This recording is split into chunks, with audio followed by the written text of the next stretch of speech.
Bonjour Mireille et bienvenue dans notre chaîne YouTube Les Confs d'Université. Bonjour Wazir Guerilla, je suis contente d'être là et merci pour l'invitation. Tu es ici aujourd'hui sur cette chaîne qui s'intéresse aux minorés et à la minorisation, qui s'intéresse aussi à la complexité et aux nuances de ce concept.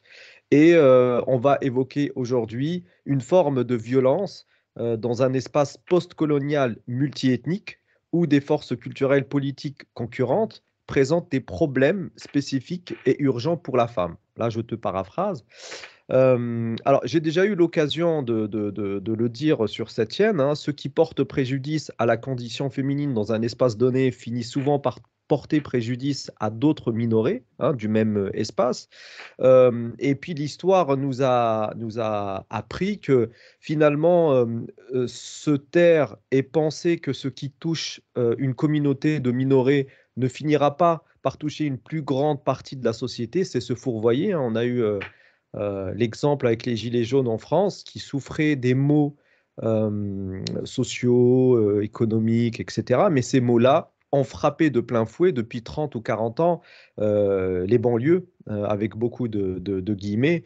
Et donc, on pensait que c'était plus un truc d'arabe, de noir, d'immigrés. Puis finalement, avec les Gilets jaunes, on s'est rendu compte que bah, comme on n'a rien fait il y a 30 ans, bah, ça a fait tache d'huile et ça a touché tout le monde. Et donc aujourd'hui, on va parler de ces aspects-là, plus littéraires, un peu plus littéraire, hein, puisque le travail que tu réalises depuis plusieurs années est orienté vers la littérature francophone. Et justement, tu as suivi deux parcours en parallèle.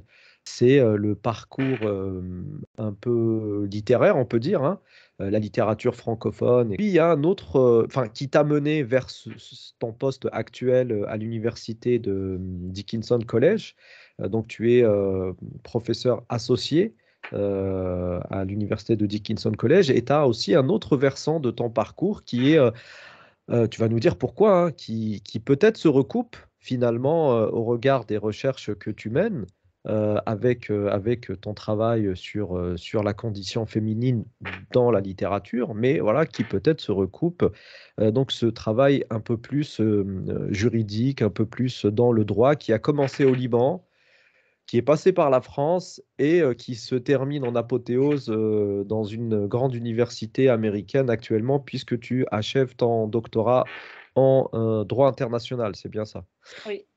C'est ça. Bon, alors je ne vais pas passer en revue tes différentes publications. Je renvoie les gens vers ta page de l'université de Dickinson College où il y a le détail de tous les articles que tu as réalisés depuis très longtemps maintenant.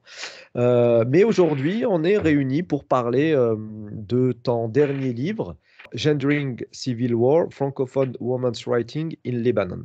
Alors, l'écriture des femmes francophones au Liban, alors tu as choisi une période précise, c'est durant la guerre civile, alors c'est 70-90. Tu nous donneras un peu plus de détails. Tu as aussi pris le parti de choisir des textes qui ne sont pas très connus. Alors attention, ne pas être connu ne signifie pas qu'on n'est pas d'une grande qualité. Il y a les mystères du monde de l'édition que moi-même je ne maîtrise pas. Ce livre fournit une analyse nouvelle et originale sur la façon dont les écrivaines francophones libanaises ont écrit sur la guerre civile libanaise. Et puis, il a quand même une spécificité, hein, ce livre. C'est un peu le premier du genre dans la littérature non occidentale, hein, tu vas nous expliquer pourquoi. Et puis j'ai vu sur Internet, il y a quand même quelques critiques très agréables qui commencent à se profiler, donc tu dois être contente. Eh bien Voilà. oui. Donc bah écoute, je vais te laisser compléter ta présentation. Peut-être que je suis passé rapidement sur certains points de ton parcours. C'est un grand plaisir d'être ici. Et donc, effectivement, j'avais commencé des études en droit au Liban et ensuite, j'ai fait à l'époque, ça s'appelait un DEA, donc aujourd'hui, c'est un master en droit. À l'université de Rouen. Donc, c'était un droit en protection internationale des droits de l'homme. Et aujourd'hui, je termine un deuxième doctorat, mais cette fois, c'est un doctorat centré sur le droit international. Mon premier doctorat aux États-Unis, c'était sur les littératures francophones. Enfin, c'est les études francophones plutôt, parce que ce n'est pas uniquement centré sur la littérature. Et je pourrais parler un peu plus tout à l'heure sur ces deux parcours et là où il y a un croisement entre les deux. Mais sinon, pour mon livre, effectivement, j'avais choisi, donc je suis libanaise, donc j'avais choisi de me concentrer sur les écritures du Liban pour plusieurs raisons. Donc, je suis libanaise, comme je viens de le dire, mais aussi, Bah, ça justifie dans une large mesure le corpus, oui, mais donc, voilà, pas que. oui, voilà, ce n'est pas seulement ça, mais en même temps, je trouvais que quand on étudie les milieux francophones, on a tendance à oublier le Liban, alors que le Liban a joué un grand rôle dans le monde francophone, des relations différentes et privilégiées avec la France. Et donc, du coup, c'était un peu peut-être la colère qui m'a motivée, mais c'était cet oubli qui m'a motivée à rappeler à la communauté des études francophones que non, le Liban a joué un grand rôle et que l'on a des auteurs qui valent le coup, qui sont aussi importants et importantes que les écrivains d'autres régions francophones. Mais aussi, ce qui m'a motivée à écrire le livre, c'est que donc la guerre civile au Liban. Donc ça, c'était un sujet qui, jusqu'ici, donc là, aujourd'hui, je travaille sur la guerre civile au Liban d'un côté juridique, mais j'avais commencé mes études de la guerre civile au Liban du côté plutôt humain, Donc, dans le sens ta thèse en droit est sur la guerre civile sur un plan juridique. exact. D'accord. Ok. Donc, Donc, on comprend la cohérence. donc, je pourrais en parler en détail tout à l'heure, mais donc ma motivation pour le premier livre, c'était donc je suis libanaise. Le Liban est souvent oublié dans les milieux francophones. Et aussi, donc, je voulais absolument parler de la guerre du Liban parce que la guerre du Liban a eu lieu entre 1975 et 1991. On dit que c'est une guerre civile, mais en fait, moi, je rejette cette terminologie parce que ce n'était pas exclusivement une guerre civile. Il y avait plusieurs acteurs internationaux sur le Comme sol, toujours, sol hein. libanais. Voilà. Bah oui, c'est. Ouais, bah oui, forcément. Et donc, du coup, ce qui m'a motivée à examiner la guerre, c'est le fait que l'histoire, donc l'histoire avec un grand H, Mhm. on n'a pas un enregistrement officiel de ce qui s'est passé au Liban pendant la guerre. En 1900, c'est un peu ce qui s'est passé en Algérie avec Ouais, la loi d'amnistie quand la guerre ouais. d'indépendance, voilà. Donc après la guerre civile au Liban, le Parlement libanais a voté une loi d'amnistie générale et on a décidé d'oublier le tout, d'oublier de pardonner le tout. Bah, c'est un peu ce qui s'est passé en Algérie durant les années 90, la concorde civile qui a épongé voilà, Ouais. beaucoup de méfaits. Bah oui, et même après l'indépendance entre la France Oui, et l'Algérie, donc on a fait oui, une loi oui, oui, d'amnistie, on a oui, pardonné le tout, on a oublié le tout. oui. Et donc voilà, ça c'est le sort de nos pays. Et donc du coup, au Liban, on avait opté pour ça en 91, et ce qui fait que nos livres d'histoire s'arrêtent à 75. Et ça, c'est extrêmement dangereux parce qu'on a toute une génération de Libanais et de Libanaises qui soit ne savent rien de la guerre, soit ils ont cette pensée romantique de la guerre, que moi Ouais. je défends quelque chose, je suis prêt à mourir pour une cause. Et Mm. donc, ça m'a motivée à examiner les textes qui ont été écrits par des femmes, par des auteurs libanaises, pour voir comment elles ont, de un, écrit sur cette guerre, et de deux, mais aussi décidé d'être témoin de ce qui s'est passé. Pourtant, c'est un travail fictionnel, mais de se porter témoin de cette injustice qui a eu lieu pendant 15 à 17 ans. Et donc, c'était ça ma motivation Mm. à travailler sur ces textes des femmes libanaises. Donc, j'avais choisi 6 femmes et je les avais choisies de façon à j'ai distingué entre ce qu'on appelle les deux générations. Donc, on a la Mhm. première génération de femmes francophones, donc Mhm. d'écrivains francophones, comme par exemple Etal Adnan ou André Chédid. Mm. Donc, et Vénus Kurigata, elles sont très bien connues, elles sont bien établies dans le domaine de la littérature francophone.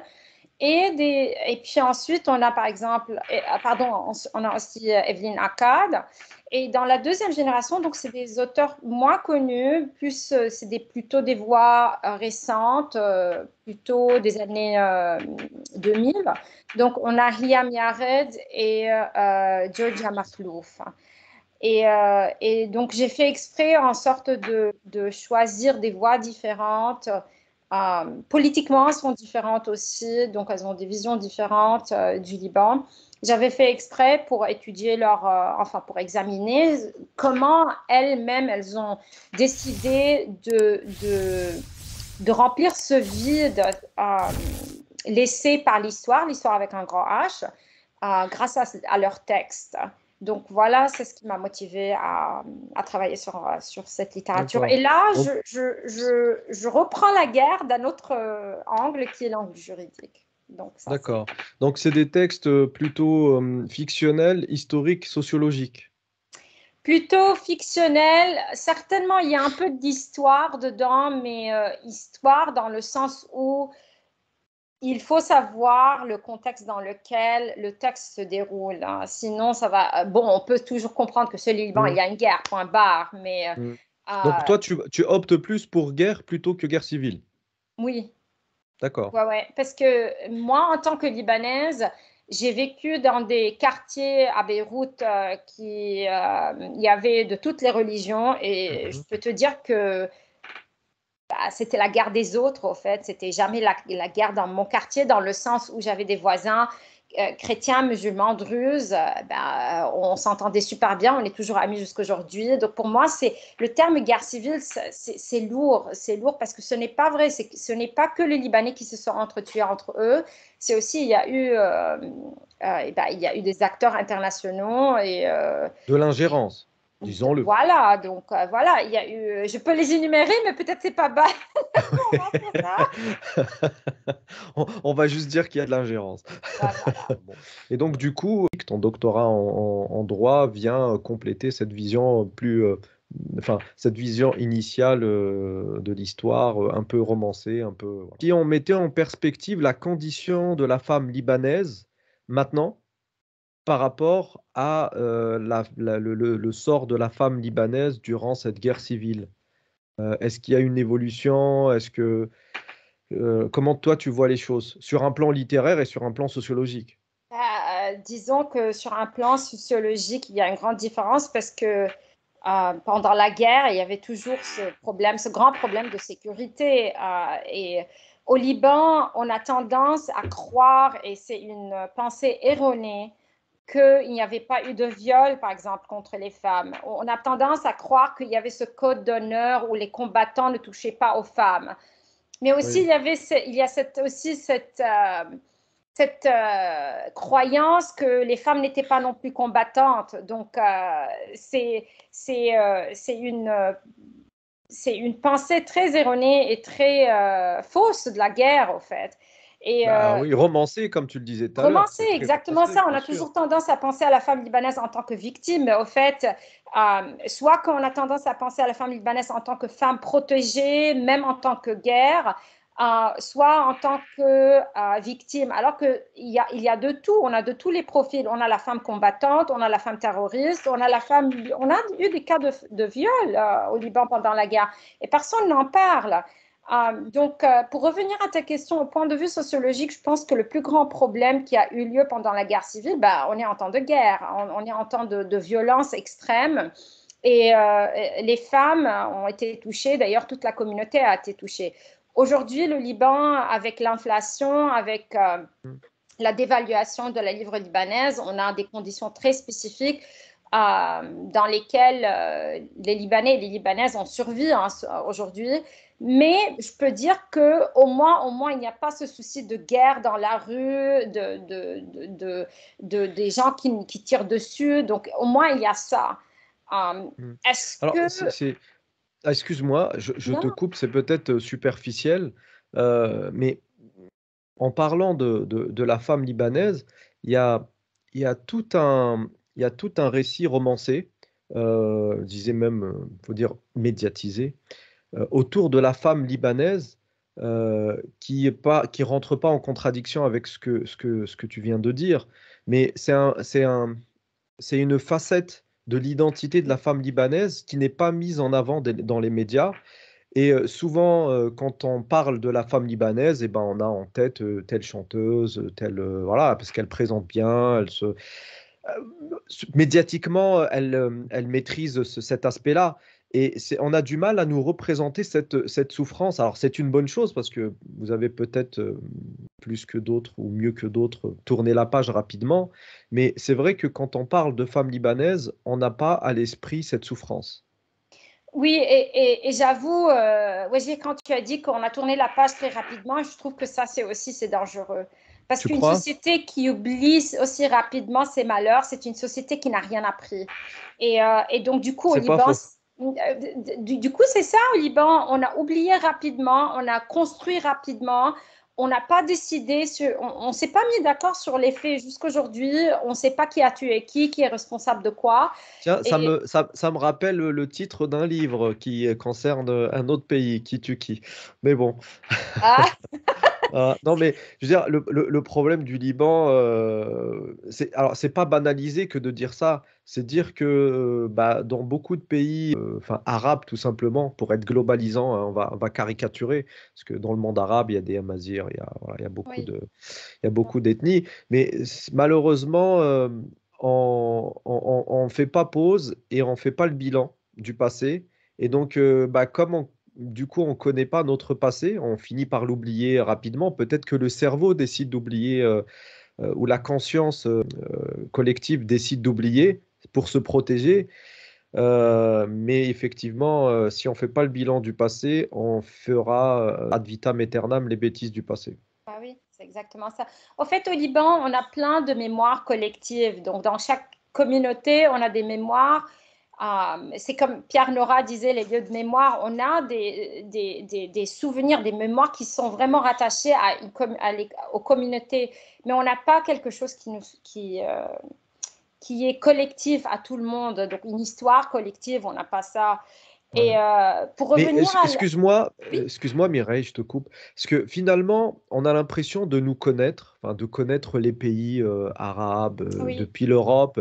Je veux dire, on se connaît très peu. Alors même ceux qui vont au Liban, qui vont en Syrie, qui allaient en Syrie ou qui vont en Algérie, bah, ils connaissent le côté soit bling bling, soit exotique, soit voilà. Mais voilà, c'est compliqué. Alors au Liban, c'est découpé en religion, oui, c'est découpé aussi en ethnie et c'est découpé en langue. oui. Est-ce que votre capacité à intégrer un maximum de langues, parce que Hay Kif Klabes, voilà, c'est typiquement libanais, et vous avez une troisième langue que nous n'avons pas, est-ce que l'aspect linguistique ne permet pas de transcender les clivages? Je veux dire, Euh, entre un chrétien, un druze, un musulman, le fait est de parler le français ne permet pas de se situer au-dessus de ces clivages-là et d'avoir un dénominateur commun qui est le français. En fait, bonne question, mais le problème, c'est que ça dépend de la valeur qu'on donne à la langue française. Si on regarde la langue française comme un enrichissement, et comme avait dit Kateb Yassine, que c'est mon butin de Un guerre, que butin c'est de à guerre. moi, que c'est ma Oui. langue, ben oui, forcément. Mais si on continue à regarder la langue française comme la langue de l'Occident, du colonisateur, ben forcément non. Et c'est ça que le D'accord. problème au Liban. Donc, on a, on a des francophones au Liban, donc comme en Algérie, mais on a aussi ceux qui considèrent, donc attention, il y a des deux côtés, hein. On a des chrétiens au Liban qui parlent exclusivement le français parce qu'ils considèrent l'arabe la langue des musulmans et D'accord. donc et qu'ils veulent absolument pas être associés avec ça. Et l'inverse est vrai, on a ceux au Liban qui parlent l'arabe, le dialectal, donc le libanais, l'arabe, et qui considèrent le français comme la langue du colonisateur. Donc Mm. le français, à ce moment-là, ne peut pas être le point commun entre ces Et donc, du communautés. coup, ceux qui parlent le français sont de fait placés dans le camp des colonisateurs. Exactement. Donc, il y a cet aspect de trahison aussi. Donc, Ouais, quand, ouais. par exemple, dans les discours conservateurs, quand les uns se moquent des autres, il y a toujours cette Mm. image de la femme francophone qui ne sait même pas parler deux mots arabes, du côté de Beyrouth-Est, donc du côté chrétien, qui est très occidentalisée, qui a les cheveux blonds, le nez parfait. Donc, ça, c'est pour revenir un peu à l'image de Ouais, la femme ouais, ouais. libanaise. Donc, et vraiment, il y a on se moque de cette image. Quoique, j'avoue qu'il y a des fois qu'il y a de quoi se moquer aussi, parce que être francophone, ça ne veut pas dire non plus être francophone et fier, ça ne veut pas dire non plus aussi rejeter sa propre identité, ni la langue Sa arabe. multiplicité identitaire. Voilà, exactement. Comme j'ai dit, c'est un enrichissement. Moi, je suis très fière de parler l'arabe, de parler le libanais et de parler le français, et donc l'anglais, vu que je suis aux États-Unis.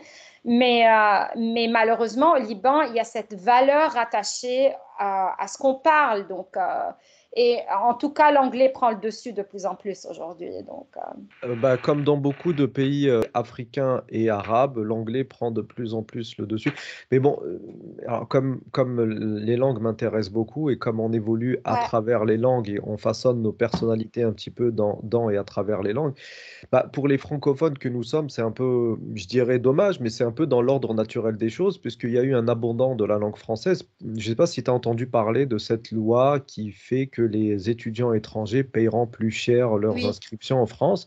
Les effets d'annonce de cette loi a fait qu'au Maghreb, dans les 3 pays du Maghreb, beaucoup de jeunes s'orientent de manière quasi définitive vers l'anglais. Et Ah, puis, il y a beaucoup de représentations très positives liées à l'anglais. Comme pour le Maghreb, c'est une langue assez neutre, hein, puisque les Anglais ne sont pas passés par là oui. historiquement. Et on prête beaucoup de représentations positives à l'anglais. C'est une langue qui se parle bien, qui se chante bien, qui s'apprend très vite.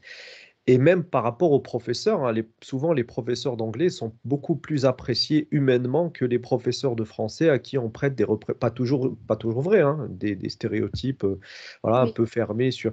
Mais du coup, avec cette loi sur les universités et l'accès aux universités pour les étudiants qui viennent, bah, disons-le, hein, des pays du tiers-monde, hein, parce qu'un Ouais. Canadien viendra, enfin, euh, voilà, il fera Erasmus ou il fera un Ouais. programme d'échange, etc. Gagnant-gagnant avec le français qui ira au Canada. Ceux qui enrichissent le vivier francophone, c'est bien les pays anciennement colonisés. Et même avec ça, bah, c'est en train de se perdre et ça passe à l'anglais. Donc tu me confirmes qu'au Liban, c'est la même chose qu'au Maghreb. Oui, oui, je pense que c'est la même chose. Donc, j'avoue que je ne suis pas au Liban en ce moment, donc je ne veux pas généraliser de ce qu'il y a sur le terrain, mais en même temps, je vois de plus en plus des étudiants choisir, enfin, juste de mes amis, en parlant avec des amis, de la famille, je vois des étudiants, des élèves de plus en plus opter pour l'anglais que le français. Euh, Ceci dit, au niveau, donc, le coût des études en France reste moins cher que, par exemple, partir aux États-Unis. Donc, c'est. Oui, Mais pour revenir à cette question de la francophonie et des langues, je pense que, et donc de la loi dont tu viens de parler, je trouve que aussi que la France n'a pas fait un grand effort pour inclure le monde francophone pour reconnaître les, euh, les, euh, les exploits du monde francophone non plus. Donc, oui, mais c'est pour ça qu'au début, tu parlais de la place des écrivaines francophones libanaises dans le monde francophone. Mais j'ai envie de te dire, bah, à part, enfin, toutes les francophonies périphériques sont un peu délaissées, oui, infantilisées, même si il y a des efforts avec l'agence universitaire de la francophonie. Voilà, on sent bien que en fonction de celui qui est à la tête, il y a certaines directions, certaines choses bien construites, etc. Mais comme c'est des mandats et que les gens changent, il y a un tel turnover, c'est des oui, postes prestigieux, etc. Donc effectivement, on se rend compte que bah, on se retrouve peut-être nous, francophones, à défendre une francophonie qui devrait être défendue par... tu vois ce que je veux dire? Oui, C'est comme toi qui défends les musulmans aux États-Unis, tu vois, c'est pas... Non, mais voilà, ça fait rire, mais on est un peu dans cette optique-là. oui, Euh, psychologiquement, c'est un peu tordu. On a été colonisés et maintenant, c'est nous, oui, on défend la langue française mais on alors a que c'est... compris qu'une langue appartenait à celui qui la parle. Ben Et oui, moi, ce que j'explique dans les conférences que je donne, notamment dans les pays anciennement colonisés, que la langue n'est qu'un outil. En fait, c'est à nous de faire en sorte que cet outil nous serve de sortir enfin, de ce marasme dans lequel nous sommes. Alors, sans transition, je fais rarement d'actualité, mais bon, là, comme l'occasion oui, se prête, là, c'est l'anniversaire du drame qui s'est produit il y a maintenant 2 ans. oui, Hein, en 2 ans. 2020, le 4 août 2020, Ouais. oui. Et du coup, est-ce que les gens sont toujours aussi dépités ou il y a un regain de confiance et Non. Bon. Non, non. En fait, donc, le Liban, c'est une histoire d'un malheur après l'autre en ce moment. Donc, on a eu en 2019, on a eu un ras-de-bol, on a eu ce qu'on a appelé la révolution d'octobre. Donc, c'était là à ce moment où les gens disaient on a marre de tous les partis politiques, on a marre de tous ces politiciens, à savoir que c'est les mêmes noms qui se répétaient depuis les années Ah oui. 70-90. Et on a vu les comptes en banque, hein. Ah C'est pas... bah, ça fait mal, hein, ça fait mal. Ouais, Oui, c'est quelque chose, hein. c'est quelque chose. Et donc, du coup, en 2019, vraiment, il y a eu cette révolution, mais c'était pacifique, hein, il n'y avait pas eu de violence. Sauf qu'avec Covid, Bah oui. tout le monde est rentré chez Bah oui, soi. bah oui. Et j'avoue que le gouvernement a profité pour imposer aussi aux gens de rester chez eux. Et donc, du coup, ça a, ça a ralenti. J'ai envie de te dire, ça, c'était une tendance mondiale. Ben oui, oui, c'est clair, quoi. Mais il y a ceux qui ont utilisé leur pouvoir autoritaire plus que d'autres, C'est disons. vrai, c'est vrai. Donc, on a déclaré l'état d'urgence. Et donc, du coup, ce qui s'est passé, donc l'espoir de revoir un Liban laïque, indépendant de ces politiciens corrompus, des influences du voisinage, des ingérences, tout ça, c'était mort avec l'arrivée de Covid. Et puis, comme tout le monde, hein, comme le monde entier, il n'y avait plus le moral. Et puis, les banques ont fermé leurs portes. On a interdit aux gens de toucher à leur propre compte bancaire, Ouais, ça, c'était terrible. sauf les politiciens qui ont viré tout ce qu'ils ont à l'étranger. Et puis, le 4 août 2020, il y a eu cet attentat au port de Beyrouth qui a tué plus que 200 personnes. Et je compte Donc, pas, c'est un attentat ou c'est accidentel? à mon avis, moi, je pense que... C'est ambigu, on va dire. Disons que moi, j'accuse pas un pays étranger. Qu'on soit clair. Moi, je pense que la première responsabilité, c'est la responsabilité des politiciens libanais. Le président de la Ouais. République était au courant de ces produits toxiques, ammonium, je ne sais pas quoi, je ne suis pas Ouais, dans ouais, la ouais. chimie. Donc, il était au courant, il savait très bien qu'il y avait des produits toxiques au port. Donc, du président de la République, du directeur du port, des ministres de l'Intérieur, des partis politiques qui étaient investis dans la vente et de ces produits. Donc, qu'il y ait un attentat externe ou pas, parce que j'ai entendu beaucoup de théories qui disent que voilà, il y a eu un attentat, un avion, machin, qu'il y ait ou non, moi, ça m'est égal. La responsabilité reste Ouais. que c'est l'État libanais, du plus grand au plus petit, du plus Mm. élevé Ouais. qui est responsable parce qu'il était au courant de l'emplacement Bah oui. de Ouais. l'emplacement de ces Ouais. produits. Et donc, du coup, je pense que après l'attentat, il y a encore eu ces mouvements révolutionnaires, de manifestations. Les gens étaient dans la rue de nouveau. Et après, vous avez eu Macron. Les gens devaient être contents de voir Oui, Macron. ils étaient contents d'avoir Macron et j'avais la honte quand il y avait des Libanais qui disaient on veut le retour de la colonisation. Ouais, ça c'est terrible. Ça. C'est terrible ça parce que quand on nous donne la liberté, on ne sait pas quoi en faire, c'est ça le résultat.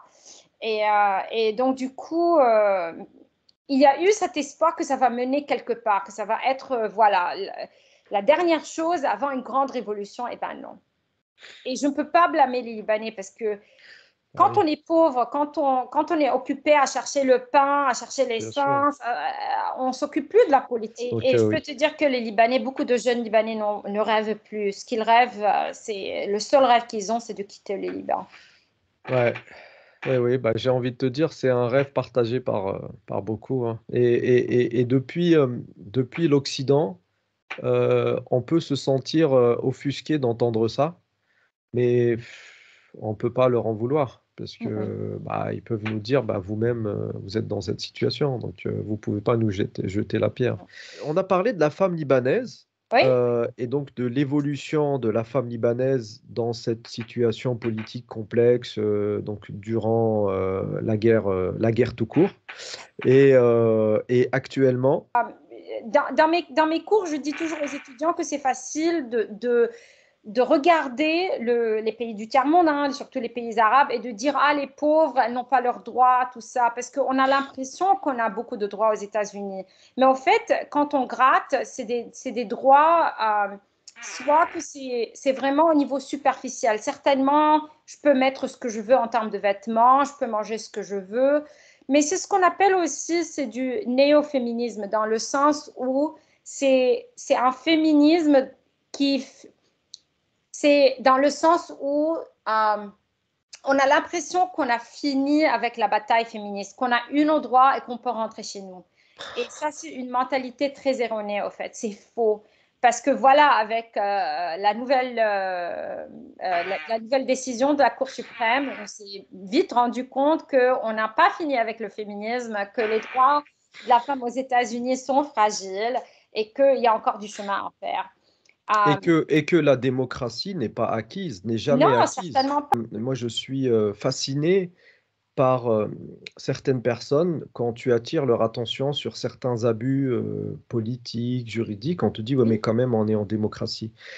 Et moi, la question, enfin, ce que je me pose dans mon moi très profond, c'est est-ce que le jour où on basculera en dictature, on va t'appeler pour te dire, bah écoute, prépare-toi, demain, on va changer de régime. Voilà. Donc, alors, on le sait quand on a vécu en dehors de l'Occident que on peut avoir des épisodes de faste démocratique et on peut avoir que rien n'est acquis et que tout peut basculer. C'est un combat de tous les jours. Et penser que mener ce combat pour les femmes ou pour l'humain de manière générale une seule fois et puis on est tranquille, bah, malheureusement, c'est pas comme ça que ça marche. Non, non, c'est certainement pas le cas. Au Liban, pour revenir à cette idée de l'image de la femme libanaise, il y a beaucoup de personnes au Liban, femmes, hommes, peu importe.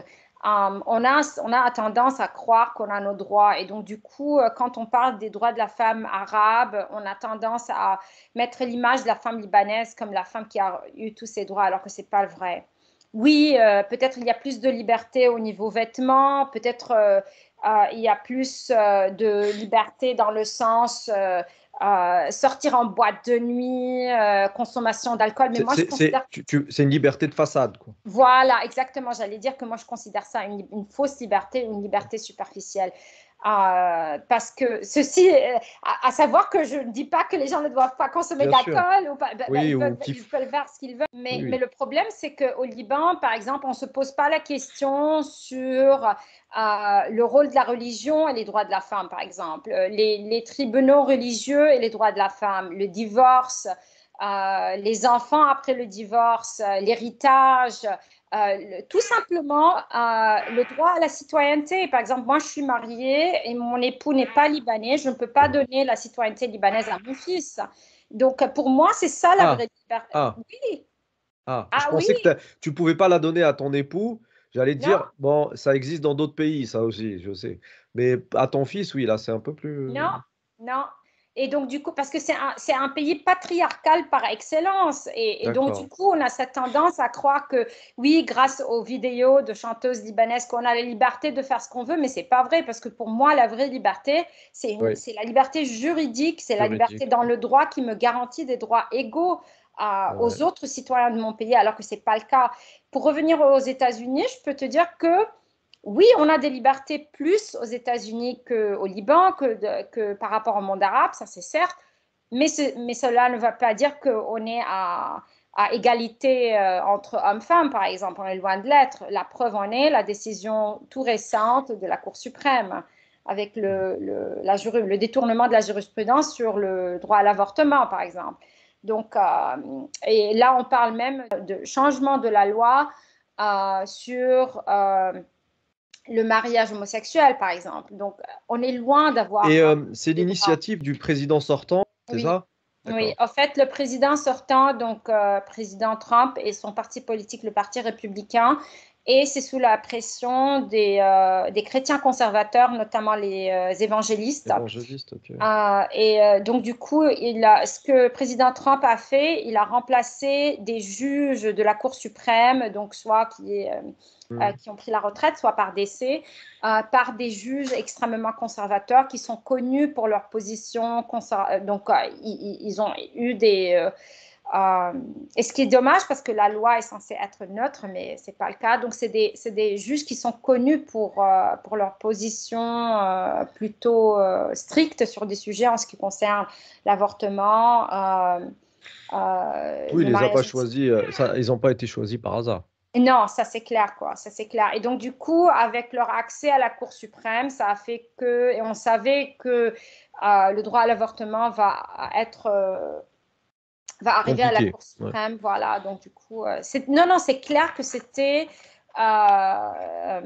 bien pensé, bien réfléchi comme acte. Donc ta thèse en droit, tu vas aussi l'utiliser aux États-Unis, hein, ça c'est sûr. Vu la tournure que prennent les choses, oui, il faut être armé de droit, pas que au Liban, hein. Ah, c'est clair, c'est clair. Alors, est-ce que, pour revenir à ton livre, est-ce que tu peux nous parler d'un chapitre ou d'une partie du livre qui te semble pas plus pertinente que tout le reste, puisque c'est un bébé, hein, on peut pas choisir une partie du bébé, d'une partie qui t'a passionné, qui t'a donné du fil à retordre, où tu as pratiqué de l'intertextualité sans le savoir, ou qui fait écho à d'autres travaux, etc. Non, le chapitre 2, ça a été un peu plus challenging. Donc, il y avait un peu plus de défis dans la rédaction de chapitre 2. Donc, je recule un peu pour dire que donc, dans mon livre, je me concentre uniquement sur les textes francophones et par des écrivaines libanaises. Et donc, du coup, je me concentre sur ce qu'on appelle la narratologie. La narratologie, c'est la science, donc c'est l'étude de la structure du récit. Donc, le livre, il est divisé en deux parties. Dans la première partie du livre, j'étudie la voix narrative. Donc, c'est qui parle dans ces textes. Et la raison pour laquelle j'ai choisi ça, c'est parce que c'est pour montrer l'importance du jeu narratif. Jeu, donc le jeu personnel, donc je, tu, il, donc le pronom personnel, mais aussi le jeu, donc comme game, donc le J-E-U narratif. Et donc, c'était pour montrer comment les femmes, elles parlaient de la guerre, dans quelle mesure, comment elles s'exprimaient de la guerre. Et donc, la deuxième partie du livre était concentrée sur le corps féminin. On a l'impression que c'est le corps qui parle. Le chapitre qui m'a plu le plus, c'est vraiment le chapitre sur le corps féminin. Notamment le chapitre où j'ai étudié les textes de Hiam Yared. Donc, il y a un texte qui s'appelle La malédiction, mais aussi des textes moins connus. Je parle aussi dans ce chapitre sur les textes de Vénus Kurigata. En fait, ce qui est intéressant dans les textes de Vénus Kurigata, c'est en fait ces deux textes, enfin, il y a trois textes, dont deux qui ont été retirés de la circulation. Parce que l'auteur elle-même ne voulait plus que ces textes circulent. Pourquoi? Donc, je pense que j'étais dans une conférence à Paris en mars 2017. Et elle avait parlé de ça, elle était elle-même au colloque. Et je pense qu'elle les avait retirés parce qu'elle sentait qu'ils n'étaient pas à la hauteur de son travail qui a suivi D'accord. dans les années 90.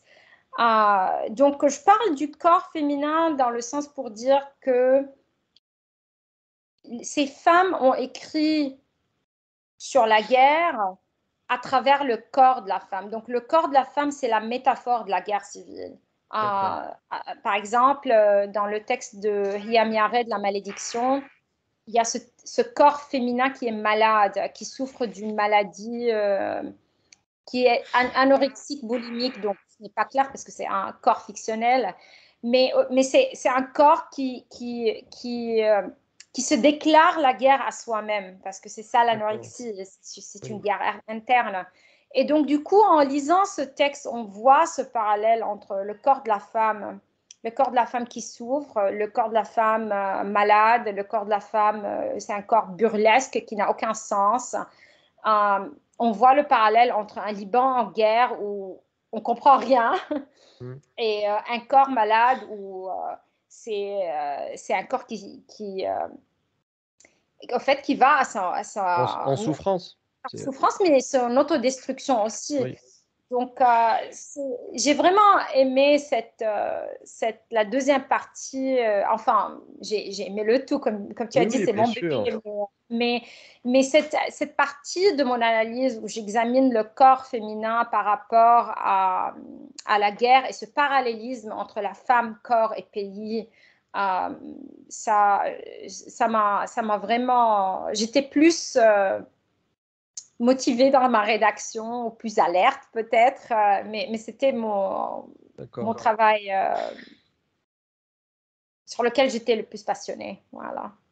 Et au niveau du corps, enfin pas que du corps, mais du récit, de ce récit féminin, est-ce que tu as trouvé des parallélismes avec ce que d'autres ont écrit dans d'autres pays? Bah, je pense à l'Algérie, puisque je suis algérien, mais peut-être le Maroc, peut-être la Tunisie, mais c'était des protectorats, au même Oui, titre que le Liban aussi, je pense, c'était un c'était un mandat, oui. protectorat. Voilà. Mais bon, Oui, en Algérie, c'était une vraie colonisation de oui. Non, non, peuplement. l'Algérie, c'est un cas spécial, hein. Et où les écrivaines se sont exprimées, mais est-ce que tu retrouves cette métaphore du corps chez des écrivaines algériennes? Oui, donc par exemple, l'exemple qui me vient à l'esprit immédiatement, les écritures d'Assia Djebar. Donc, de toute façon, considérer le corps de la femme comme une métaphore pour le pays, Mm, ce n'est pas une nouvelle métaphore, hein. Donc, mm. je pense aussi aux écritures arabes. Par exemple, Hanan el-Sheikh, elle a un texte en arabe qui s'appelle Hikayat Zahra, donc l'histoire de Zahra, qui a été traduit au fait en français et en anglais, en plusieurs langues d'ailleurs, mais aussi cette idée du corps féminin comme étant un corps, donc la métaphore du pays. Cette image, elle n'est pas récente en soi. Mm. Ceci dit, ce n'est pas parce que l'image n'est pas récente qu'il n'y a pas du talent Oui, dans l'écriture, dans la rédaction même du texte. Et je pense que oui, certainement, Assia Djebar, elle a employé cette métaphore. Je pense aussi à Malika Muqaddam, par exemple, un peu plus récent comme oui, texte.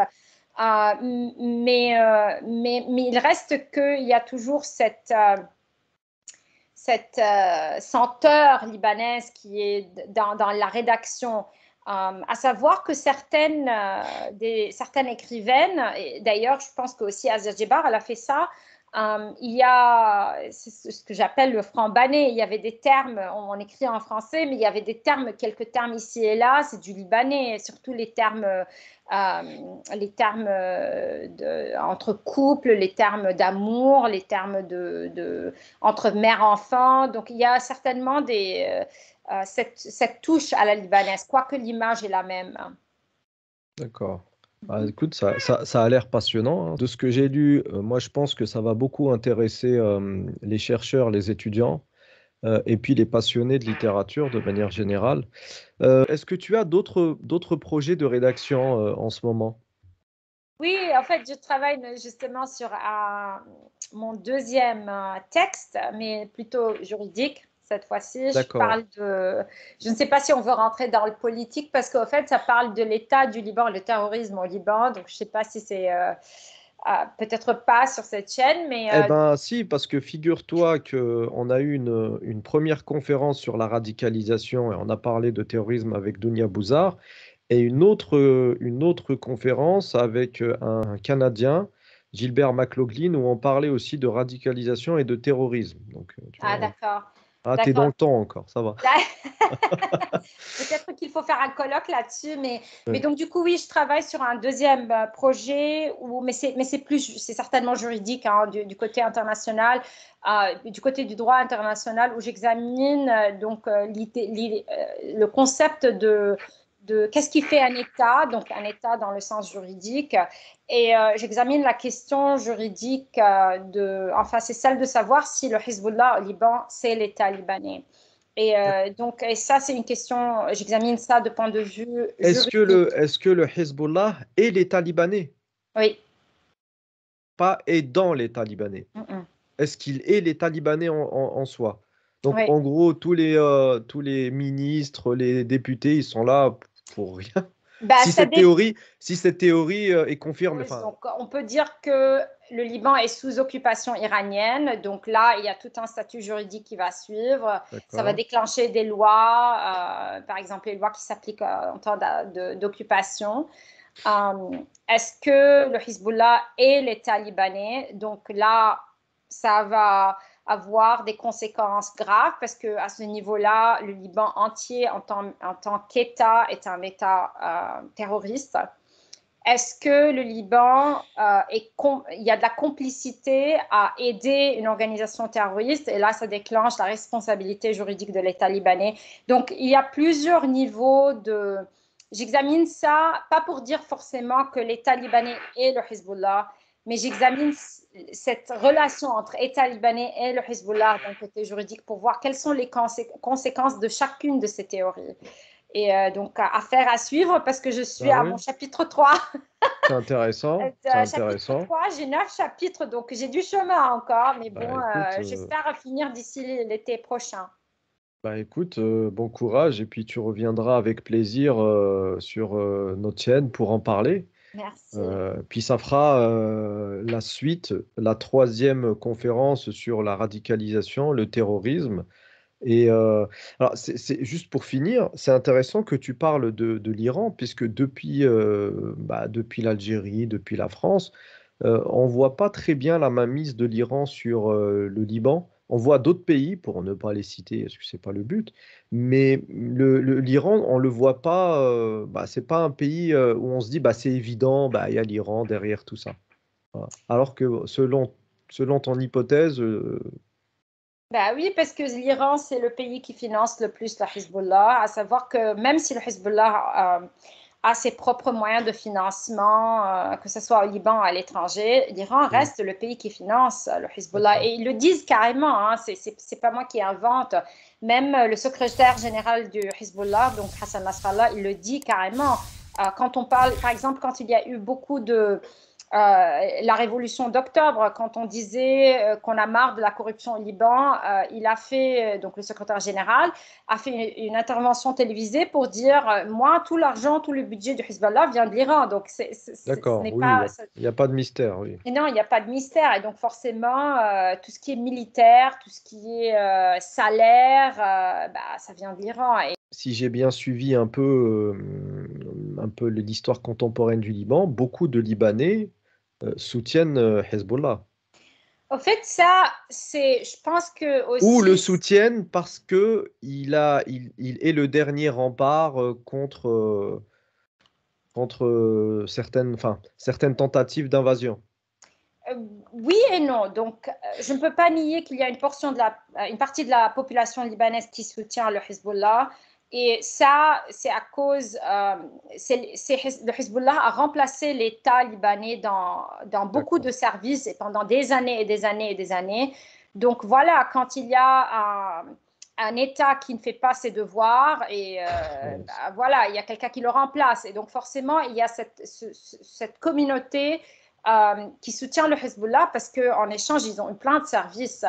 Et par contre, je peux pas dire que tous les Libanais soutiennent le Hezbollah. La preuve en est, c'est qu'on a eu nos élections en mai 2022 et que le Hezbollah a perdu la majorité au Parlement. Donc, alors que les élections qui ont eu lieu avant, le Hezbollah était majoritaire avec ses alliés dans le Parlement, alors que là, il y a eu une grande perte quand même. Donc, sur le terrain, ça reflète quand même qu'il y a un désir de changement, qu'il y a un rejet. Le problème, ça bloque au niveau du gouvernement. Le Parlement, maintenant, le Hezbollah n'est pas majoritaire, même avec ses alliés. Au niveau gouvernement, ça va bloquer parce que, et en plus, le mandat du président de la République se termine dans quelques mois. Donc, la grande discussion, c'est est-ce qu'on va nous ramener un président, parce que moi je dis nous ramener parce que ce n'est pas les Libanais qui décident du président, hein, ça se décide à l'étranger. Est-ce qu'on va nous imposer un président pro-syrien, pro-iranien, ou est-ce qu'on va nous imposer un président plutôt pro-occidental? Ça va bloquer aussi au niveau gouvernement parce que le Hezbollah va insister à s'y être dans le gouvernement. Si le Hezbollah n'a pas de représentation au gouvernement, ça va bloquer pendant des mois et on va avoir le vide comme on a eu le vide il y a des années en 2017, avant ça en 2014. Donc, affaire à suivre, mais ça ne veut pas dire que tous les Libanais soutiennent le Hezbollah, moi inclus. Non, non merci. Et donc, ces thématiques-là, est-ce que ça intéresse aux États-Unis? Est-ce qu'ils sont demandeurs de ce genre de travaux? Dans le travail juridique ou Oui. Alors, au niveau, je sais très bien qu'au niveau littérature, linguistique, ça intéresse souvent que les passionnés et les spécialistes. Mais au niveau juridique, on ratisse un peu plus large. Voilà. Donc, est-ce qu'au niveau juridique, ça intéresse les Américains, ce type de travaux? Oui, et je veux juste faire une petite, peut-être correction, à savoir que je trouve qu'aux États-Unis, on s'intéresse plus aux études postcoloniales francophones qu'en France, par exemple. D'accord. Ça, je le dis, parce que beaucoup d'universités aux États-Unis, tu peux aller sur n'importe quel site, tu vas voir dans les départements des études françaises, il y a toujours études françaises et francophones. Et donc, du coup, le domaine des études postcoloniales aux États-Unis, c'est bien établi. On n'en discute même pas s'il faut les avoir ou pas. Par contre, oui, ça reste que c'est une niche quand même. Ça reste que ça intéresse les intellectuels, les académiques, tout ça. Aux États-Unis, on est certainement centré sur des questions de sécurité nationale. Donc, tout ce qui touche au Hezbollah, au terrorisme, du côté juridique, forcément, il y a un peu plus d'intérêt, ça c'est clair. Bah, écoute, bon courage à toi. Merci énormément. Entre ces deux pays, je ne connais pas le Liban, je connais les États-Unis. J'ai été agréablement étonné, moi, par les États-Unis, parce que beaucoup de stéréotypes circulent sur ce pays. Et finalement, moi, j'ai été agréablement surpris par les gens que j'ai rencontrés. Et c'était des académiques. Donc, je ne sais pas si c'est représentatif de l'ensemble des États-Unis. J'espère aller au Liban un jour et puis, Inch'Allah. et Inch'Allah, apprécié par moi-même et au-delà des clichés, au-delà de l'exotisme qu'on nous présente dans les médias. Bah, écoute Mireille, comme je le dis à chaque fois pour tous mes invités, tu reviens quand tu veux, certainement pour ton prochain livre, et je te dis à très bientôt. À très bientôt. Merci encore.